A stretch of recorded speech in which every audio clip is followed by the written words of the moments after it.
ये कहानी है एक ऐसे खौफनाक शैतान और एक ऐसी बला की जो कि किसी को तब भी जिंदा छोड़ती है जब वो उजाले में होता है, और जैसे ही अंधेरा होता है तो वो शख्स यानी उस इंसान की बहुत ही बेरहमी के साथ जान ले लेती है।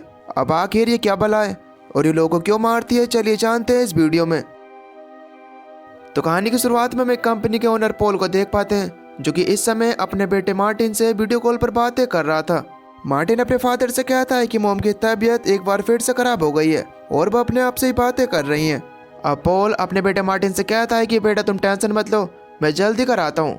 अब वहीं पर हमें पॉल के असिस्टेंट को दिखाया जाता है जो जैसे ही अपने ऑफिस की लाइट को ऑफ करती है तो वहाँ पर उसे एक साया दिखाई देता है। अब वो जैसे ही लाइट ऑन करती है तो वहाँ पर कोई भी नहीं होता। अब जब वो दोबारा से लाइट को ऑफ करती है तो वहाँ पर वो साया दोबारा से आ जाता है। अब एक बार फिर से जैसे ही वो लाइट को ऑन ऑफ करती है तो वो साया धीरे धीरे कर उसके नज़दीक आने लगता है। अब वो डरते हुए जल्दी से पॉल के पास आती है और उसे कहती है कि पीछे वाले रूम में कोई है। अब क्योंकि पॉल फ़ोन पर बात कर रहा था तो वो उसकी बातों को ज़्यादा सीरियस नहीं लेता और उसे कहता है कि तुम घर जाओ। अब घर जाने से पहले पॉल के असिस्टेंट उसे कहती है कि तुम अपना ध्यान रखना। ये कहने के बाद वो वहाँ से चली आती है। खैर अब जब काम खत्म करने के बाद पॉल भी जब अपने घर जा रहा होता है तो उसे भी वहाँ पर वो भयानक साया नजर आता है। अब पॉल ध्यान देता है कि वो साया धीरे धीरे कर उसके नज़दीक आ रहा है। अब पॉल वहाँ से भागने की तो कोशिश करता है लेकिन रास्ते में वो साया उसके ऊपर अटैक कर देता है जिससे कि पॉल के पैर में चोट लग गई थी। लेकिन पॉल इस बात को नोटिस कर पाता है कि वो साया सिर्फ अंधेरे में ही रह सकता है, वो उजाले में नहीं आ सकता। अब इसीलिए पॉल जल्दी से भागकर अपने ऑफिस में चले आता है। लेकिन अब तभी अचानक से उसके ऑफिस की सारी लाइटें बंद हो जाती हैं। अब तभी कोई उसके ऑफिस का दरवाजा खोलने की कोशिश करता है और उसके ऑफिस का दरवाजा खुल जाता है, लेकिन पॉल को तो वहाँ पर कोई भी नजर नहीं आता। अब तभी अचानक से कोई चीज़ पॉल को पीछे की ओर खींच लेती है। इसके बाद वो चीज़ पॉल को बहुत ही बुरी तरीके से मार देती है। खैर अब इसके बाद हमें पॉल के बेटे मार्टिन को दिखाया जाता है जिसने अभी थोड़ी देर पहले अपने फादर पॉल से वीडियो कॉल पर बात की थी। अब पॉल रात को सोने के लिए अपने बेड पर जाता है लेकिन तभी उसे पास ही से कुछ आवाज़ें आती हैं। अब जब वो वहाँ पर जाकर चेक करता है तो वो देख पाता है कि उसकी मोम किसी से बातें कर रही हैं, लेकिन उसकी मोम के सामने तो कोई भी नहीं है। अब मार्टिन के माँ मार्टिन से कहते हैं कि हमने तुम्हें डरा दिया, लेकिन मार्टिन इस चीज़ को लेकर परेशान था कि यहाँ पर तो कोई भी नहीं है, फिर उसकी माँ किससे बातें कर रही थी। खैर अब इसके बाद मार्टिन एक बार फिर से सोने के लिए जाने लगता है, लेकिन अब वो जैसे ही मुड़कर अपनी माँ की तरफ देखता है तो उसे वहाँ पर अपनी माँ के पीछे कुछ भयानक पंजे नजर आते हैं। ये देखने के बाद मार्टिन बहुत ही बुरी तरीके से डर चुका था। वो अपने रूम में जाकर अपने रूम का दरवाजा बंद करके अपने बेड पर जाकर कंबल ओढ़ लेता है, लेकिन अब तभी अचानक से कोई उसका दरवाजा खोलने की कोशिश करता है। बस इसी वजह से मार्टिन ठीक से रात को सो नहीं पाता। अब अगले दिन मार्टिन स्कूल में सो रहा होता है तब वहाँ पर चाइल्ड वेलफेयर वाले उसकी माँ सोफी को कॉल करते हैं, लेकिन कुछ दिक्कतों के चलते उनका सोफी से कांटेक्ट नहीं हो पाता। तब वो उसकी सौतेली बहन रेबिका को यहाँ पर बुलाते हैं। ये स्कूल वाले रेबिका को बताते हैं कि मार्टिन यहाँ पर आते ही सो गया था, उसके साथ ऐसा क्या हुआ है और आज कोई उसका पहली बार नहीं है, वो हफ्ते में तीसरी बार ऐसा कर चुका है। अब रेबिका को भी मार्टिन के इस बिहेवियर के बारे में कुछ भी पता नहीं था क्योंकि वो अपनी मोम सोफी से अलग रहती है। खैर अब इसके बाद रेबिका मार्टिन को अपनी मोम सोफी के घर लेकर आती है। यहाँ पर रेबिका मार्टिन से पूछती है कि क्या मोम किसी से मिलती जुलती है, जिस पर मार्टिन जवाब देता है कि मेरी माँ तो सिर्फ डायना से ही मिलती है और उसी से अकेले में बातें करती हैं। अब ये सुनने के बाद रेबिका हैरान हो जाती है। वो उससे कहने लगती है कि मैंने तो इस नाम के किसी भी मेंबर को घर के अंदर नहीं देखा, क्या कोई नया आया है? जिस पर मार्टिन कहता है कि नहीं, इसके बारे में सिर्फ मोम को ही पता है। खैर अब रेबिका और उसकी माँ सोफिया के बीच किसी बात को लेकर नोकझोंक हो जाती है। खैर अब इसके बाद यहाँ से जाने के लिए जब मार्टिन अपने कपड़े पैक कर आ रहा होता है तो वहाँ पर उसे अपनी मोम के कमरे के बाहर एक बार फिर से वही साया दिखाई देता है। खैर यहाँ पर रेबिका अपनी माँ सोफी से कहती है कि मैं मार्टिन को कुछ दिनों के लिए अपने साथ लेकर जा रही हूँ। ये सुनकर वहाँ पर सोफी रोने लगती है। अब सोफी अपने दोनों बच्चों को बहुत ही ज़्यादा रोकने की कोशिश करती है, लेकिन रेबिका उसकी एक भी नहीं सुनती। अब यहाँ पर मार्टिन भी अपनी मोम से बहुत ज़्यादा डरा हुआ था, इसलिए वो अपनी मोम की बातों को नहीं सुनता और रेबिका के साथ चले जाता है। खैर अब रात को रेबिका सोते हुए अचानक से जाग जाती है तो वो देखती है कि मार्टिन उसके पास नहीं सो रहा है, और अब तभी रेबिका को अपने कमरे के बाहर से स्क्रैचिंग की आवाज़ आती है। वो सोच रही होती है कि ये आवाज़ें शायद उसका भाई मार्टिन ही कर रहा है, और अब तभी रेबिका को भी उस ऑन ऑफ होती लाइट के अंदर वो डेमोनिक शक्ति नजर आती है, यानी कि वो साया नजर आता है। अब लाइट ऑफ होते ही वो शक्ति रेबिका के ऊपर अटैक करने के लिए आती है, लेकिन इससे पहले रेबिका वहाँ की लाइट को ऑन कर देती है। अब रेबिका जल्दी से बाथरूम में जाती है। रेबिका वहाँ पर देख पाती है कि उसका भाई मार्टिन वहाँ पर बाथटब में सोया हुआ है, और सोते हुए भी उसने एक टॉर्च को अपने हाथ में पकड़ कर रखा हुआ था। खैर अब अगले दिन चाइल्ड वेलफेयर की एक औरत आती है और वो मार्टिन को अपने साथ ले जाती है, क्योंकि कानून के हिसाब से तो सोफी मार्टिन की गार्डियन थी, ना कि रेबेका। खैर अब रेबेका की नज़र अपने घर में उस जगह पर पड़ती है जहाँ पर वो डेमोनिक शक्ति रात को स्क्रैचिंग कर रही थी। उस साई ने स्क्रैचिंग की मदद से वहाँ पर एक नाम लिखा था और वो नाम था डायना, और साथ ही साथ वहाँ पर एक बच्चे की पिक्चर भी बनाई थी। खैर अब इसके बाद रेबेका अपने बॉयफ्रेंड के साथ मिलकर अपनी मॉम सोफी घर जाती है। रेबेका अपने बॉयफ्रेंड को नीचे पैरा देने के लिए ही कहती है ताकि अगर उसकी मॉम आ जाए तो वो उसे बता दे। दरअसल यहाँ पर रेबेका डायना से रिलेटेड कुछ सबूत ढूंढने के लिए आई थी। अब तभी वहाँ पर उसे एक बॉक्स मिलता है जिसके अंदर उसे डायना और अपनी मॉम को कुछ रिकॉर्ड्स मिलते हैं। अब यहाँ पर रेबेका को डायना और अपनी मॉम से रिलेटेड एक पिक्चर मिलती है। यहाँ पर रेबेका को ये बात भी पता चलती है कि जब उसकी माँ छोटी थी तो वो एक मेंटल हॉस्पिटल में बढ़ती थी और वहीं पर उसकी मॉम को डायना मिली थी। डायना को एक अजीब तरह की डिसीज थी जिसके चलते वो सूरज की लाइट में नहीं आ सकती थी, और अगर धोखे से ही वो सूरज की लाइट में आ जाती थी तो उसकी स्किन जलने लगती थी।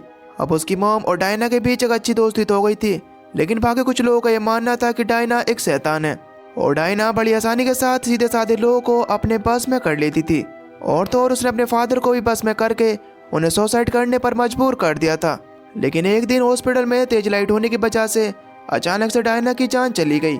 अब रेबेका को ये बात समझ में आ चुकी थी कि उसकी मॉम अभी भी डायना को अपना दोस्त मानती है। खैर अब इसके बाद रेबेका जब अपने पुराने रूम में जाती है तो वहाँ पर वो शैतान उसे लॉक कर वहाँ पर उसके ऊपर अटैक कर देती है। रेबेका जोर जोर से चिल्लाने लगती है।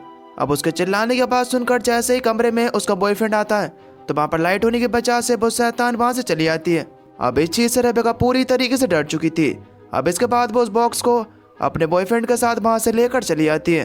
खैर इधर दूसरी तरफ सोफी और मार्टिन घर की तरफ आ रहे होते हैं। सोफी मार्टिन से कहती है कि मैं तुम्हारे साथ कुछ अच्छा वक्त बिताना चाहती हूँ, आज रात हम तीनों मिलकर एक मूवी देखेंगे। अब ये सुनने के बाद मार्टिन डर जाता है और कहने लगता है कि मॉम सिर्फ हम दोनों देखेंगे। खैर अब रात को जब ये दोनों मूवी देख रहे होते हैं तो सोफी घर की लाइट को ऑफ कर देती है जिससे कि यहाँ पर डायना आती है। मार्टिन डायना को देखकर बहुत ही बुरी तरीके से डर रहा था। सोफी मार्टिन से कहती कि बेटा तुम डायना से मत डरो, डायना मेरी दोस्त है और बहुत ही लंबे समय से मैंने इसे अपने आप से दूर रखा था, लेकिन अब डायना हमारे साथ हमारी फैमिली की तरह ही रहेगी। लेकिन मार्टिन तो बहुत ही बुरी तरीके से डरा हुआ था। वो वहाँ से भागकर वहाँ पर लाइट चलाता है और इसके बाद उस घर से ही भाग जाता है। यहाँ पर डायना गुस्से में सोफी को मारती है। इधर मार्टिन जल्दी से भागकर अपनी बहन रेबेका के घर आ जाता है और अब यहाँ पर रेबेका भी अपनी मोम के बारे में सारी बातें मार्टिन को बताती है और उसे कहती है कि हमें किसी भी तरीके से अपनी मोम को इस शैतानी बला से बचाना होगा। हमें किसी भी तरीके से उन्हें लगातार मेडिसिन देनी होगी, क्योंकि जब वो मेडिसिन नहीं लेती तो वो मेंटली वीक हो जाती हैं। और बस इसी बात का फायदा उठाकर डायना उनके ऊपर हावी रहती है। इसकी वजह से हमें उन्हें मेडिसिन देनी होगी। लेकिन मार्टिन कहता है कि मेरे फादर ने भी ये सब ट्राई करने की कोशिश की थी, लेकिन डायना ऐसा नहीं करने देगी। खैर अब तभी इनके रूम की डोरबेल बजती है। जब रेबेका डोर खोल कर देखती है तो बाहर कोई भी नहीं होता। अब तभी पीछे से डायना आकर मार्टिन को बेड के नीचे खींच लेती है, लेकिन वहाँ पर रेबेका किसी तरीके से मार्टिन को बचाती है। इसके बाद मार्टिन, रेबेका और उसका बॉयफ्रेंड ये तीनों लोग अपनी मोम सोफी के घर जाते हैं। रेबेका वहाँ पर अपनी मोम से डायना के बारे में बातें करती है।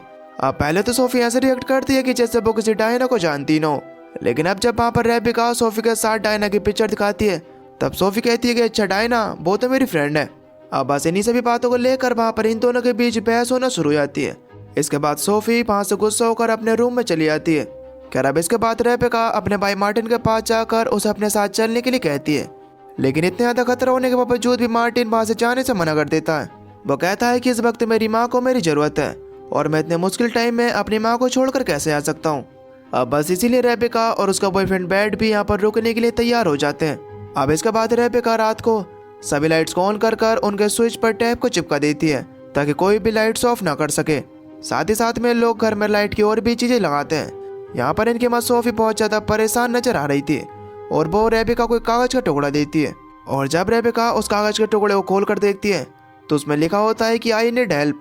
अब ये देखने के बाद रेबेका समझ जाती है कि सोफी मुसीबत में है और वो डायना से छुप कर मदद मांग रही है। इसके बाद रेबेका अपने भाई मार्टिन से कहती है कि वो किसी भी तरीके से अपनी माँ सोफी की मदद करेगी और इसके बाद सब कुछ ठीक हो जाएगा। खैर अब रात के टाइम में डायना पूरे घर का पावर कट कर देती है, जिससे कि पूरे घर में अंधेरा ही अंधेरा हो जाता है। रेबेका की जब आँख खुलती है तो वो अंधेरा देखकर बहुत ही बुरी तरीके से डर जाती है और वो बेसमेंट में जल्दी से लाइट ठीक करने के लिए जाती है। खैर अब मार्टिन भी जग जाता है और वो वहाँ पर खुद को अकेला पाकर बुरी तरीके से डर जाता है। वो कैंडल लेकर रेबेका को ढूंढने लगता है, लेकिन अब तभी वहाँ पर डायना आ जाती है। डायना उसे बहुत ही बुरी तरीके से डरा देती है और इसके बाद उसे घसीट कर वहाँ से ले जाने लगती है। लेकिन जब मार्टिन उसकी तरफ कैंडल लाइट को करता है तो उसे छोड़कर वहाँ से चली जाती है। अब मार्टिन भी जैसे तैसे कर अपनी बहन रेबेका के पास बेसमेंट में पहुँच जाता है। अब जब ये दोनों बेसमेंट में होते हैं कि कहीं दोनों को जानबूझकर बेसमेंट में भेजकर कोई चाल तो नहीं बिछाया गया है। अब तभी वहाँ पर डायना आकर इनके बेसमेंट का दरवाजा बंद कर देती है। अब ये दोनों बहन भाई गेट को पीट करते इससे ब्रेड को आवाज लगा रहे होते हैं। अब इनकी आवाज सुनकर वहाँ पर ब्रेड आ जाता है और वह इनका दरवाजा खोलने की कोशिश कर रहा था, लेकिन अब तभी पीछे से डायना आकर उसके ऊपर अटैक कर देती है, जिससे कि उसके हाथ की टोर्च दूर जाकर गिरती है। अब डायना जैसे उसे मारने वाली होती है तो वह अपनी मोबाइल की लाइट ऑन कर किसी तरीके से अपने आप को बचाता है, लेकिन अब डायना उसके ऊपर अटैक कर उसका मोबाइल भी तोड़ देती है। अब ब्रेड जल्दी से उस घर से बाहर निकलने की कोशिश करता है। वो जैसे ही बाहर निकलता है तो बाहर भी डायना उसके ऊपर अटैक कर देती है, लेकिन वो किसी तरीके से गाड़ी की लाइट ऑन कर अपने आप को बचाता है। इसके बाद वो अपनी गाड़ी लेकर वहां से चला जाता है। अब इसी बीच सोफी की भी आँख खुल जाती है और वह समझ चुकी थी कि डायना उसकी कोई दोस्त नहीं है और तो और वो उसके बच्चों को भी नुकसान पहुंचाना चाहती है। अब तभी वहां पर डायना आ जाती है। सोफी से कहती कि तुम मेरे बच्चों को नुकसान पहुंचाना चाहती हो, मैं कहती हूँ कि तुम मेरे बच्चों से दूर रहो। खैर अब इसके बाद सोफी जब अपनी मेडिसिन लेने के लिए जाती है तो पीछे से डायना उसके ऊपर अटैक कर देती है, जिससे कि उसका सर टेबल में लग जाता है और वह वहीं पर बेहोश हो जाती है। यहाँ पर डायना ने सोफी को मेडिसिन इस वजह से नहीं खाने दी क्योंकि अगर वो मेडिसिन खा लेती तो वो मेंटली स्ट्रांग हो जाती और फिर डायना उसे पूरी तरीके से परचेस नहीं कर पाती। खैर इधर दूसरी तरफ ये दोनों बहन भाई बेसमेंट में आग जलाकर वहाँ पर रोशनी करते हैं। यहाँ पर मार्टिन को एक यूवी लाइट मिलती है और रेबेका उस यूवी लाइट को लेकर बेसमेंट के और ज्यादा अंदर जाती है ताकि उसे जरूरत की और चीज मिल सके, लेकिन यहाँ पर रेबेका को ये पता चलता है कि डायना यहीं पर रहती है क्योंकि इस बेसमेंट में हर वक्त अंधेरा रहता है। और तो यहाँ पर एक मैसेज भी लिखा हुआ था जो कि डायना ने रेबेका के लिए लिखा हुआ था, जिसमें उसने लिखा था कि अगर रेबेका उसके और सोफी के बीच में आएगी तो वो रेबेका को भी मार देगी।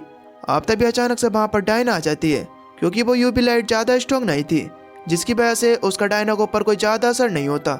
रेबेका वहाँ से भागती है, लेकिन अब तभी अचानक से डायना उसका हाथ पकड़ लेती है। डायना के ऊपर वहाँ पर एक लाइट पड़ती है जिससे कि उसकी स्किन धीरे धीरे चलने लगती है और ये लाइट कोई और नहीं बल्कि मार्टिन लेकर आया था। इसके बाद डायना रेबेका को छोड़कर वहाँ से चली जाती है। अब ये दोनों वहाँ से भागते हैं। इन दोनों को बाहर से पुलिस सायरन की आवाज आती है, इसलिए दोनों बेसमेंट के दरवाजे पर नॉक करने लगते हैं।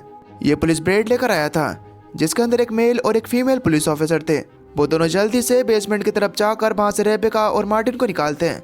अब तभी यहाँ पर डायना भी आ जाती है और वो मेल पुलिस ऑफिसर के ऊपर अटैक कर उसे वहाँ पर मार देती है। रेबेका फीमेल पुलिस ऑफिसर से लाइट यूज करने के लिए कहती है, लेकिन वो उसकी बात नहीं मानती और डायना उसे भी मार देती है। इसके बाद रेबेका मार्टिन को ब्रेड को दे देती है और खुद ऊपर सोफी को लेने के लिए जाती है। और अब तभी एक बार फिर से डायना इसको ऊपर अटैक कर देती है। वो इसे उठाकर नीचे फेंकती है। डायना रेबेका से कहती है कि मैं तुझे तेरे फादर की तरह ही मार दूंगी, लेकिन इससे पहले कि डायना रेबेका को मारती वहाँ पर सोफी आ जाती है। सोफी डायना से कहती कि मैंने तुमसे कहा था कि तुम मेरे बच्चों से दूर रहना, और वह एक डायना को शूट करती है, लेकिन डायना को तो इस चीज़ का कोई भी असर नहीं होता। इसके बाद सोफी कुछ और नहीं करती बल्कि अपने आप को ही उस गन से शूट कर लेती है क्योंकि डायना उसकी वजह से यहाँ पर है और वो उसकी वजह से ही उसके बच्चों को नुकसान पहुँचा रही है। और बस इसीलिए जैसे ही सोफी मरती है तो उसके साथ ही वहाँ पर डायना भी खत्म हो जाती है। यहाँ पर सोफी ने अपने बच्चों की जान बचाने के लिए खुद को सेक्रीफाइस कर दिया। खैर अब यहाँ पर पुलिस की पूरी टीम इनको रेस्क्यू करती है। यहाँ पर रेबेका, मार्टिन और ब्रेड एक साथ रहने का वादा करते हैं। और बस दोस्तों इसी के साथ ये मूवी यहीं पर खत्म हो जाती है। तो आपको ये मूवी कैसी लगी हमें नीचे कमेंट करके जरूर बताना। और अगर आप चैनल पर नए हो तो प्लीज़ चैनल को सब्सक्राइब कर बेल नोटिफिकेशन को ऑल पर सेलेक्ट कर देना ताकि अगली वीडियो की नोटिफिकेशन आपके पास सबसे पहले आ सके। तो तब तक के लिए till then take care, love you, bye bye.